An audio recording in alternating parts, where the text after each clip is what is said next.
Get ready to hear the truth about America on a show that's not immune to the facts with your host, Dan Bongino. All right, welcome to the Dan Bongino Show, our interview show. I'm really stoked about today's interview. It's a good friend here. He's a good friend, Gregg Jarrett from Fox News. Many of you have seen him on Hannity. You probably read his first book, which was a huge hit, The Russia Hoax. We're going to be talking about his second book, the follow-up to that, Witch Hunt. Folks, I record the intros when they're over because I've already done the interview.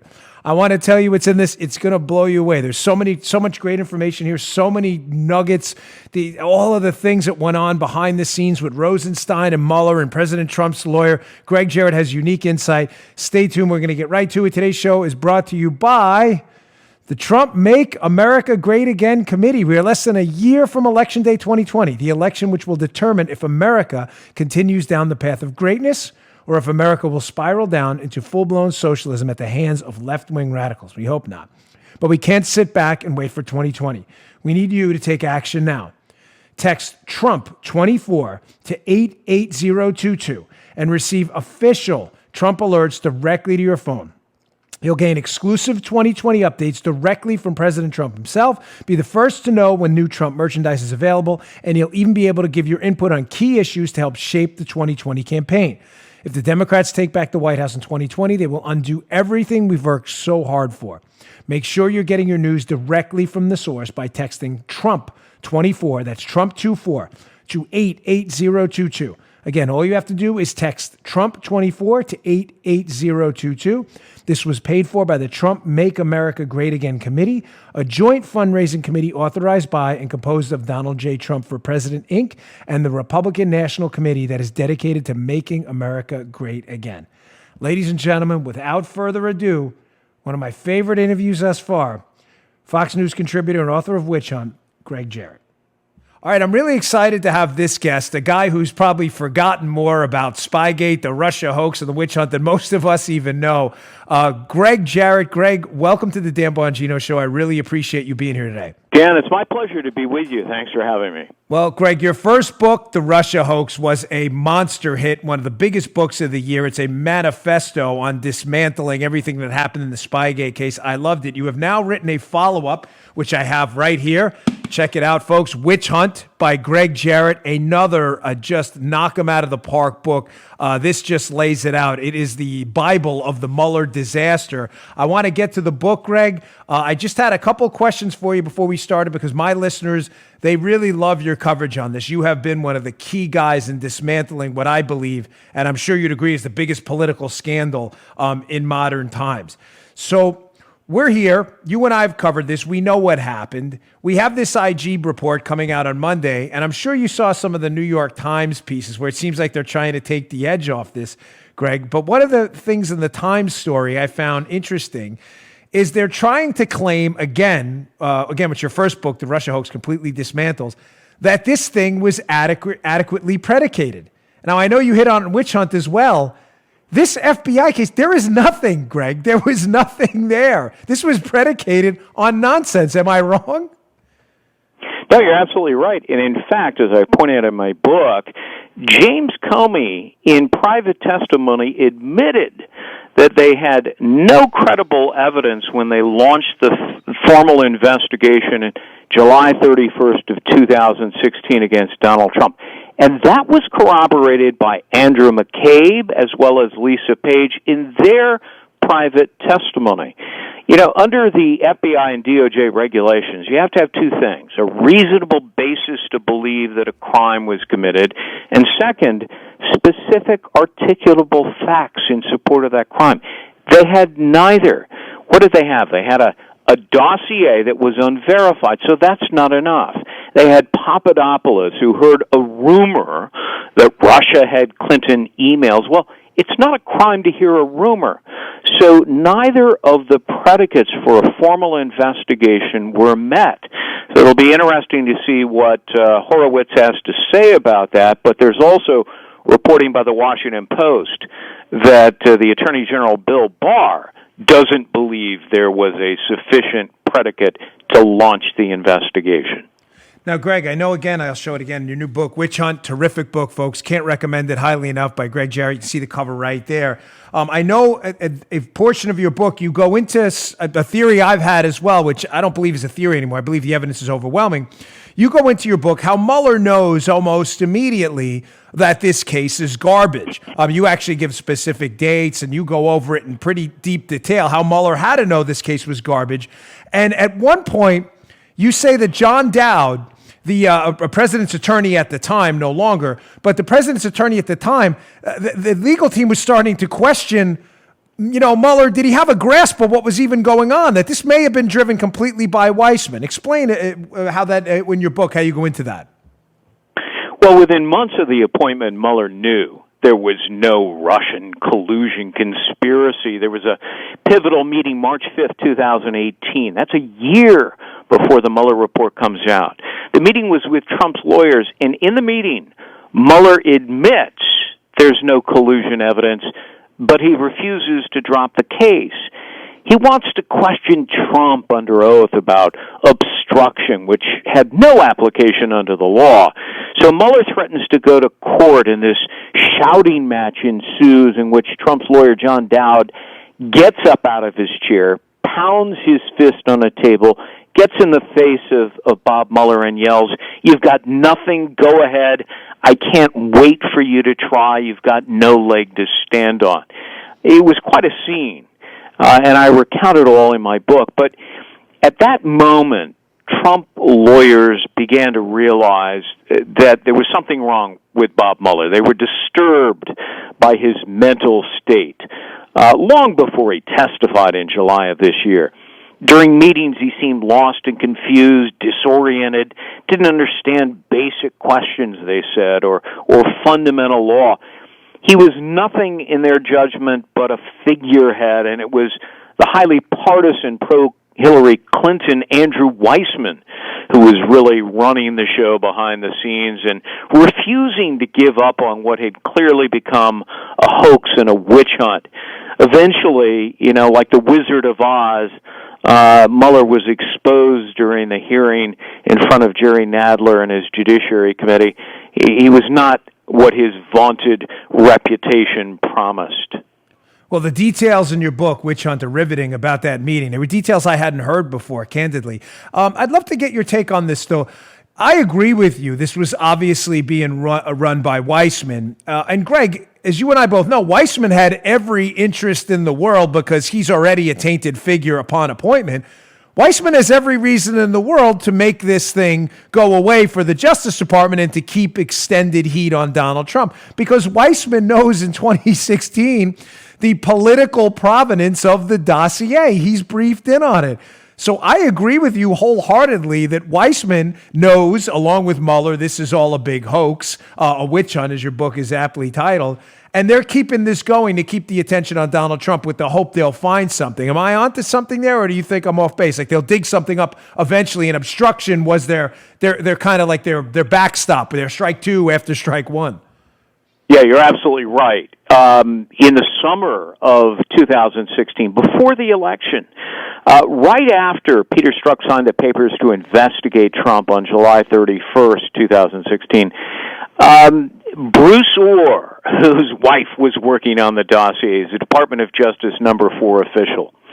He meets not just with Peter Strzok and FBI officials. He also meets with a group of lawyers at the Department of Justice, including Andrew Weissman.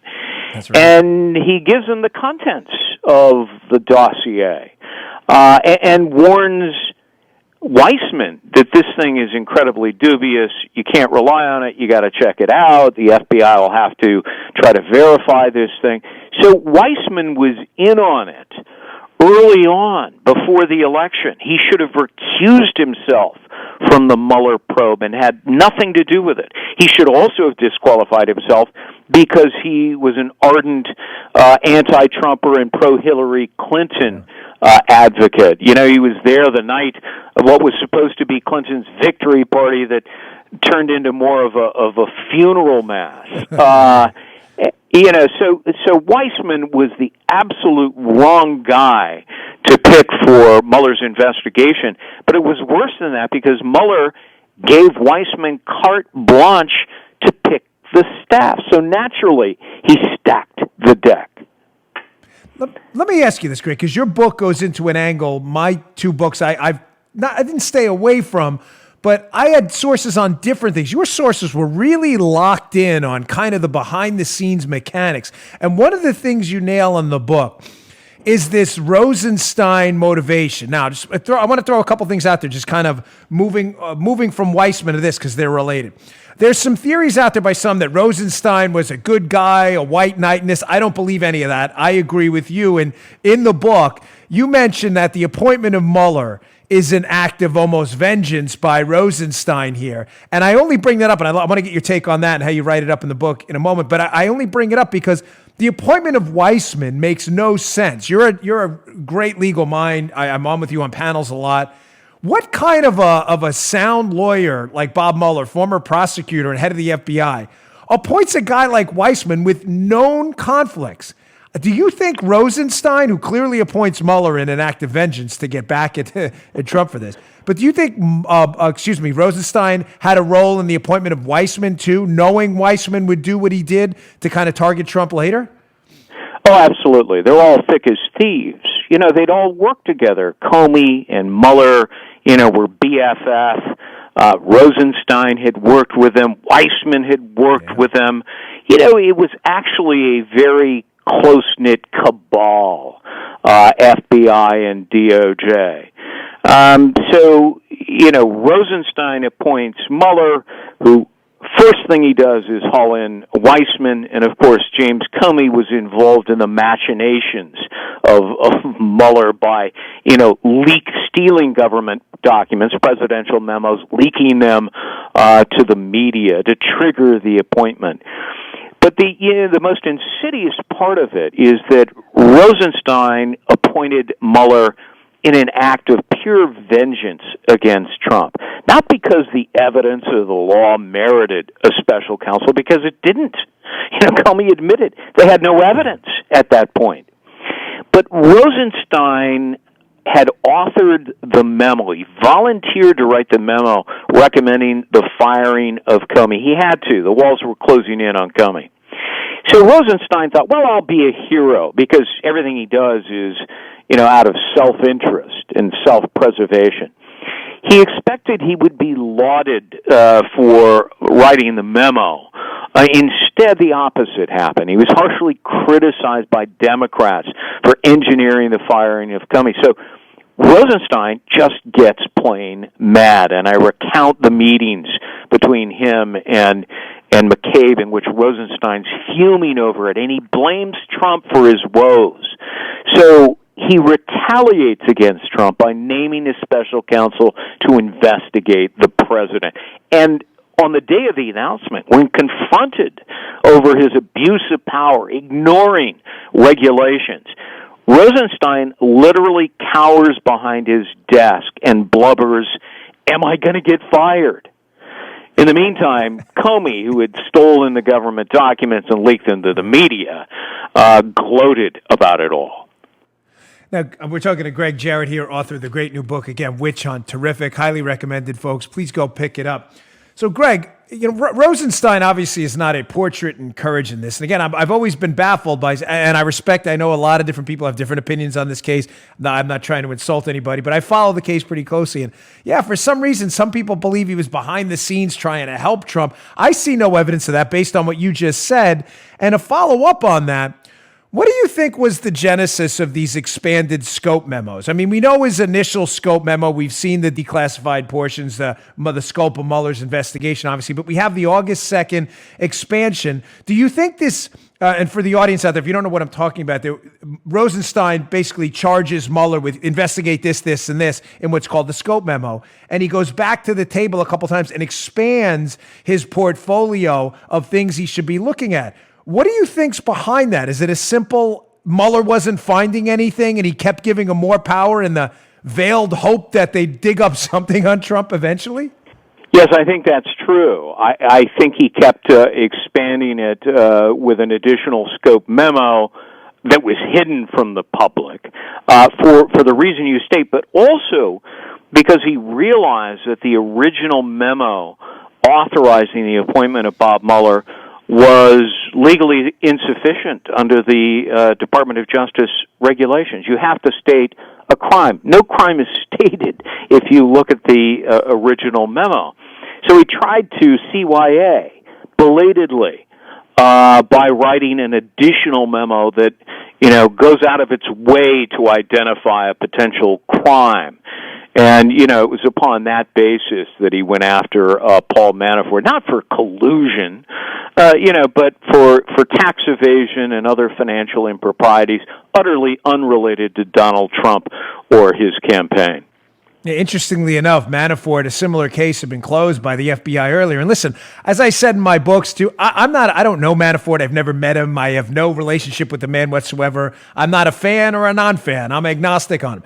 I'm just saying I have little doubt Manafort would be a free man today if he hadn't worked for Donald Trump. I mean, it just seems bizarre, all the attention paid to this guy for things like, was it 951 violations and potential FARA stuff. It just seems incredible. But I want to get to a couple things. Your book just eviscerates the media, and I want to get to that in a minute. It really does a great job laying out how the media were really malfeasant in it. It wasn't misfeasance, it was active malfeasance. But before I get to that, I wanted to go back to where we were in the beginning.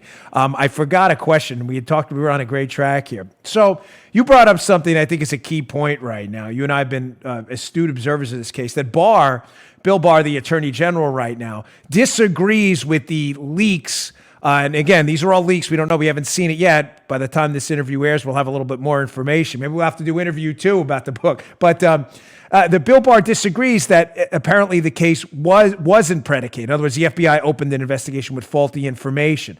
I have a theory I've been dying to get your take on, that the reason Barr may know that the FBI case was based on faulty intel, but Horowitz, the Inspector General, may not, is because Horowitz, he's not a U.S. attorney. He's an investigator. He doesn't have subpoena power, and he's the Inspector General for the DOJ, not the intel community. I have a theory, Greg, that Brennan and the intel folks were the ones who kind of pushed through Harry Reid and their sources, the FBI, to open this case, and that Barr sees that big menagerie, that bigger picture about how the FBI, not that they were fooled, I think you and I both know the FBI played along after a while, but that they were kind of duped into opening this case up in the beginning by faulty intel. What do you think of that?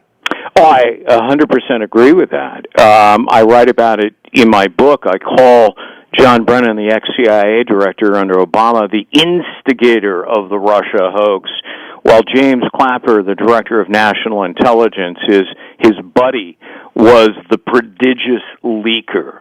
And you're right. The whole thing was sort of a setup. Brennan goes to then Majority Leader in the Senate, Harry Reid, and they concoct this scheme.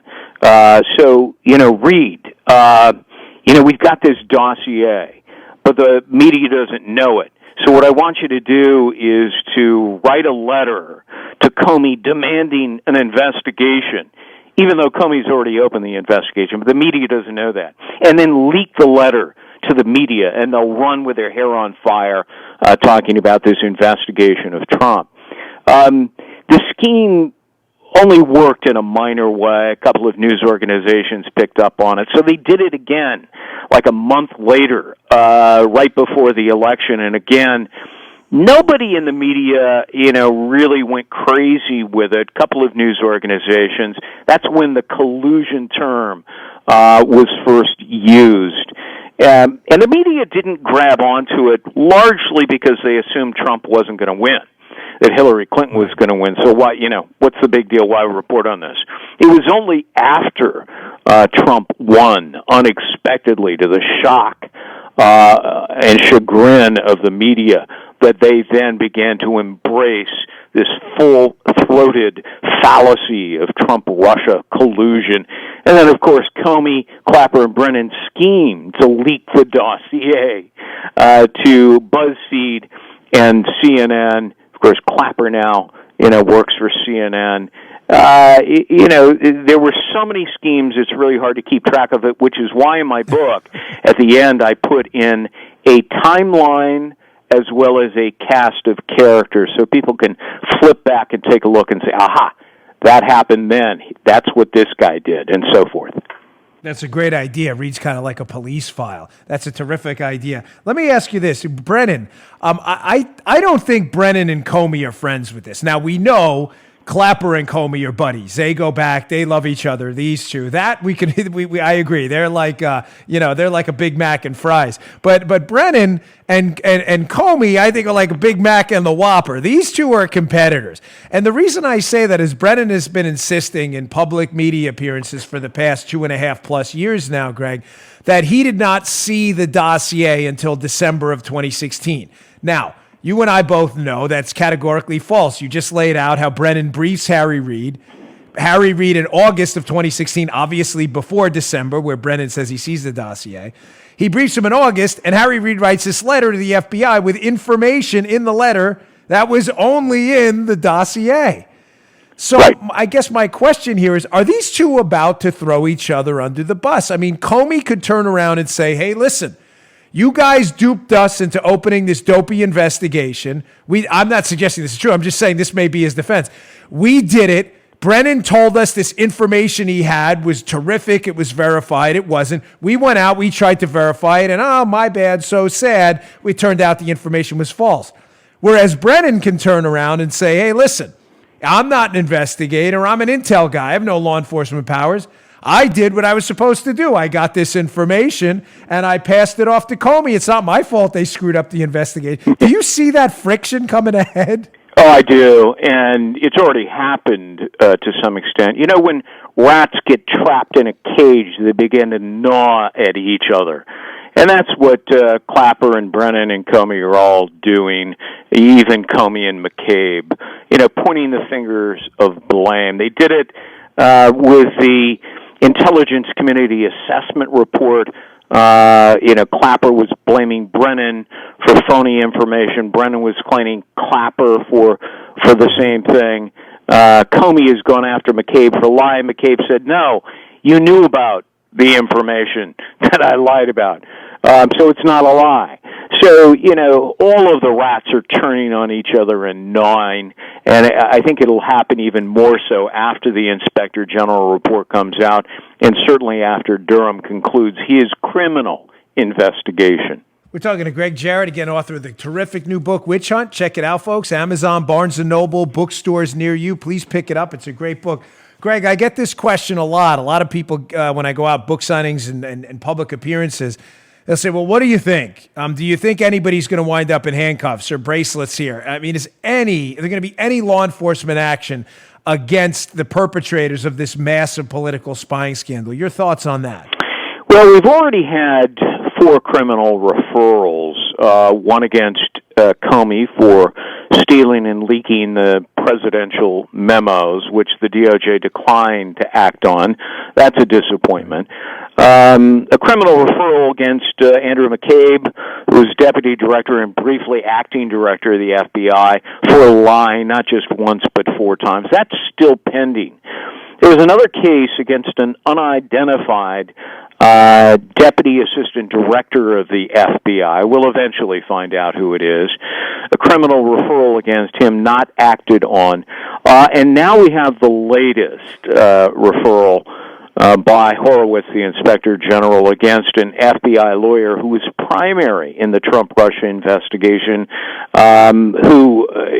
it's unclear if he quit under pressure, was, fired, shown the door, but he allegedly doctored some of the emails that were used in support to obtain a FISA warrant to spy on the Trump campaign. And so that is still pending as well. Should there be more? Absolutely. Will there be more? We'll wait and see. Yeah, I kind of take the same cautious approach on that that you do. Just a couple more questions. I'll let you go. I know you're busy. Again, we're talking to Gregg Jarrett, author of the great new book, Witch Hunt. Please pick it up. The White House involvement in this, I think it's implausible as a former federal investigator that the White House, from the top down, was unaware completely of what was going on. But the evidence is overwhelming, whether it's the Peter Strzok text, the White House wants to know what we're doing. The POTUS is, the White House is running this. POTUS wants to know everything we're doing, an acronym for President of the United States, of course. But there's others. I mean, there's John Brennan testifying up on Capitol Hill saying that he's giving this statement in conjunction with the White House. There's an Andy McCabe, Lisa Page email exchange where they're talking about the number 2 at the CIA, David Cohen, and they say, listen, we're going over to the White House to brief on this. We need to speak with one voice. The evidence is overwhelming, but there's one more piece I just uncovered recently. It's an older piece by Lee Smith, who's done great work at this when he was writing a Tablet Mag. And he writes about this June 23rd, 2016 envelope that arrives at the White House. And this envelope, it's believed by many, was the dossier. It apparently says for Obama's eyes only and maybe 2 or 3 more principals, but that's it. And apparently Brennan's involved in this. And again, Lee's been kind of wired in from the start. So to sum all that up, I mean, is it in any way plausible at this point that Obama did not know what was going on with this spying scandal on the Trump team? He had to have known because it was a counterintelligence investigation. In truth, it was a secret criminal investigation of Trump masquerading as a counterintelligence probe. But because they named it a counterintel probe, it has to have the president's approval. Why? Because counterintelligence probes are for the benefit of the President of the United States. The information goes directly to him about foreign activities. It's very different than a criminal investigation. And you're right, there is some pretty strong circumstantial evidence, not the least of which is a text message from Lisa Page to Peter Strzok. The White House wants to know everything we're doing on this. And this was, the probe of Trump. And it was the only thing that Page and Strzok were working on at the time they sent the text message. And, of course, remember that Brennan was briefing Trump about everything on an almost daily basis. I mean, that's his job, CIA director. You debrief the president almost every day. You either do it in a memo or you do it in person. And the logs of the White House show Brennan was there constantly. So, of course, Obama not only knew about it, but either expressly or tacitly approved what was going on. I mean, think about this. A president of the United States spying and investigating a presidential candidate from the opposing party. Never in the history of the United States has something that egregious taken place. And as I interviewed Trump for my book, and as he said, this should never happen to a presidential candidate. It should never happen to another president in the United States. I agree. I've had a libertarian streak for a long time. I was against the Patriot Act when it was, when George W. Bush proposed it. And as a former federal agent, this really disturbs me to the soul. It's a terrible case. Let me ask you about this. The official FBI story about the genesis of this case, I think is nonsense. I'm probably setting you up there, but this tip from Alexander Downer's story is just absurd. It seems utterly outrageous. Is that just a cover story? I mean, I believe, as we kind of got to in the question prior to the last one, that this was obviously a tip from Brennan at the CIA that went awry, and the whole Alexander Downer, this Australian diplomat who met with Papadopoulos in this drunken story, which is total garbage. I just believe that was kind of an ex post facto cover story. What are your thoughts on that? I agree, and I write that it is in my book. It makes no sense. First of all, sequentially. On the day that Comey stood in front of cameras and cleared Hillary Clinton, his FBI was meeting for the first time with Christopher Steele, armed with his dossier. It's July 5th, 2016. So on the very day that Comey's clearing Clinton, the investigation of Trump begins in earnest, and when Steele hands the dossier over to his FBI handler, the handler says, "My God, I've got to alert headquarters immediately." There was an urgency to it. And of course, it was given to the FBI on that very day. And then later, within a 10-day period of time or 2 weeks, disseminated all the way through to the White House, I suspect. So this whole Papadopoulos, bar talk, is utter nonsense. It was peddled to the New York Times, probably by somebody in the FBI, to cover the real reason for the investigation, which was the phony dossier paid for by Hillary Clinton and the Democratic National Committee. Because it makes no sense. First of all, hearing a rumor that Russians have Hillary Clinton's emails, so what? I mean, that's not a crime. Hearing a rumor? I mean, you have to have an articulable basis that a crime has been committed. Hearing a rumor is not a crime. It makes no sense. Maybe you would launch an investigation of Russia to see if it's true, but you don't investigate a junior unpaid advisor who hears the rumor. You don't investigate his campaign, a presidential candidate, over that. It's totally unreasonable and illogical, but of course the New York Times gobbled it up. Well, your book, and the media should have done their jobs on that. Obviously, they abandoned any journalistic standards or integrity at all. Your book, Witch Hunt, eviscerates them. My final question for you, this is another big topic with my audience. Obviously, the dossier starts this FBI investigation. Obviously, Papadopoulos at this point, that story is just nonsense. Do you believe Steele wrote the dossier? I don't. I think mostly the dossier, based on the Wall Street Journal work of Glenn Simpson back in 2007, I believe based on potentially some of the work of Halper and Halper's cited sources, Trebnikov and others. Remember, Steele at one point tells the State Department his sources are this guy Trebnikov, the former head of Russian intel. But Trebnikov has a relationship with Halper. We don't know much about his relationship with Steele. So it appears the actual Steele dossier, that Steele himself might be the fall guy on this. And I'd be interested to hear your thoughts on it. He may have had some input to it, but I don't think it was all him. Well, I think you're right. And we may find out more about that in Horowitz's report. But by the way, I think Horowitz has probably bought into the whole Papadopoulos thing as the trigger for the investigation, which is totally gullible. I think so, too, which scares me. But, right. I think that the dossier was a collection of a great many things. And you wrote terrifically about it in your book, and hats off to you for really digging into that and revealing some amazing information. But, first of all, there was Russian disinformation, and they had to be laughing over the Kremlin as they said it to Steele. I know, it's so sad. I mean, knuckleheads. Think about the timing of this whole thing. Within 2 weeks of being hired, Steele comes up with the first memo in his dossier. That's impossible. Read the first memo, the information in it.